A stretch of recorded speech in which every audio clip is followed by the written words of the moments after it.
ধীরস্থির ভাবে করা।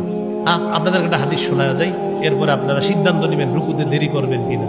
সহিহুল জামে 1671 নম্বর হাদিস। নবীজি বলেন, ইন্নাল আবদা ইদা কামা ইলাস সালাহ উতিয়া বিযুনুবিহি কুল্লিহা ফাউদিআত আলা আতিকাই। কোন ব্যক্তি যখন নামাজে দাঁড়ায় তার সবগুলা গুনাহ তার দুই কাঁধের মধ্যে রেখে দেওয়া হয়। কাঁধের মধ্যে রেখে দেওয়ার পর কুল্লামা রাকা আও সাজাদা, যখনই সে রুকু করে সিজদা করে, তাসাকাতাত আনহু, গুনাহগুলা ঝরে পড়া শুরু হয়ে যায়। বলেন আমার সাথে, রুকু করব ততক্ষণ, বলেন গুনাহ ঝরাতে চাই যতক্ষণ। তাহলে আপনি যদি তাড়াতাড়ি উঠেন গুনার বিচারও পাবো। যতক্ষণ থাকবেন ঝরার মাত্রা তত বেশি হবে।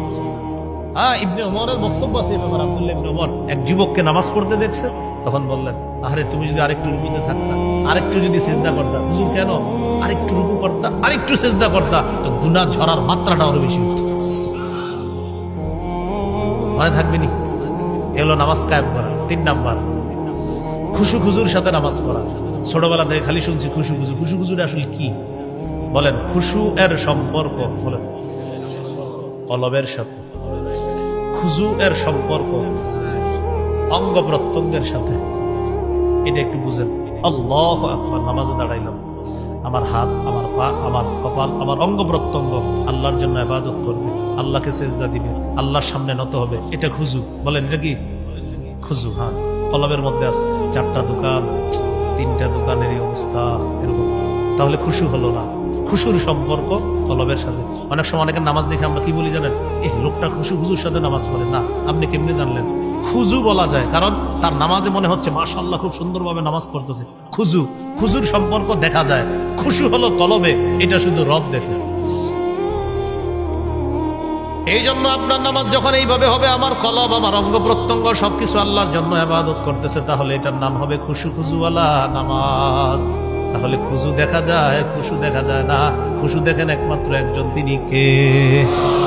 আর যার অন্তরে খুশু আছে তার জন্য আল্লাহ নামাজ সহজ করে দেয়। সূরা বাকারা আপনার 45 নম্বর আয়াত, ওয়া ইন্নাহা লাকাবীরাতুন ইল্লা আলাল খাশিঈন। যারা খুশুওয়ালা ইমানদার তাদের জন্য নামাজ একদম সহজ। কয়েল জ্বলতেছে না? একটা সমস্যা নাই, আমার নিবাইল নাই, একটু পরে আমার শুরু হয়ে যাবে কাহিনী। তো এটা হলো আপনার খুশু। খুশু খুজুর সাথে নামাজ পড়া, এটা মানেও নামাজ কায়েম করা। আমার এজমার সমস্যা তো, এই হলো 3 নাম্বার। 4 নাম্বার, পরিবারকে নামাজের কথা বলা। সূরা তাহা 132 নম্বর আয়াতে আল্লাহ বলেন, ওয়া'মুর আহলাকা বিস-সালাত ওয়াসতাবির আলাইহা। আপনি পরিবারকে নামাজের হুকুম করেন এবং ধৈর্য সহকারে নিজেও নামাজ পড়েন। এটা হলো 4 নাম্বার, নামাজ কায়েম করা। 5 নাম্বার, রাষ্ট্রের সব মুসলমান যেন নামাজি হয়ে যায়, এই চেষ্টা করা মানেও নামাজ কায়েম করা। বাকি রাষ্ট্রের মুসলমানরা নামাজি হবে, এই চেষ্টাটা 1 নাম্বার যিনি করবে তিনি রাষ্ট্রপ্রধান। এরকম রাষ্ট্রপ্রধান আঙ্গু কপালে আছে কিনা আল্লাহ তাআলা জানেন। এই জন্য এরকম একজন রাষ্ট্রপ্রধানের জন্য দোয়া করা।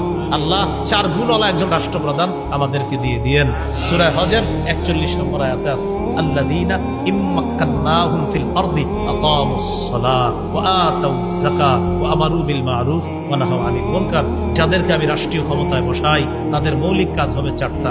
নামাজ কায়েম করবে, যাকাত প্রতিষ্ঠিত করবে, সৎ কাজের আদেশ করবে, ইউমিনুনা বিল গায়বি ওয়া ইউকিমুনাস সালাহ। এ পর্যন্তই থাক। আল্লাহ তাআলা আমাদের সকলকে সর্বোচ্চ গুরুত্ব দিয়ে যেন আমরা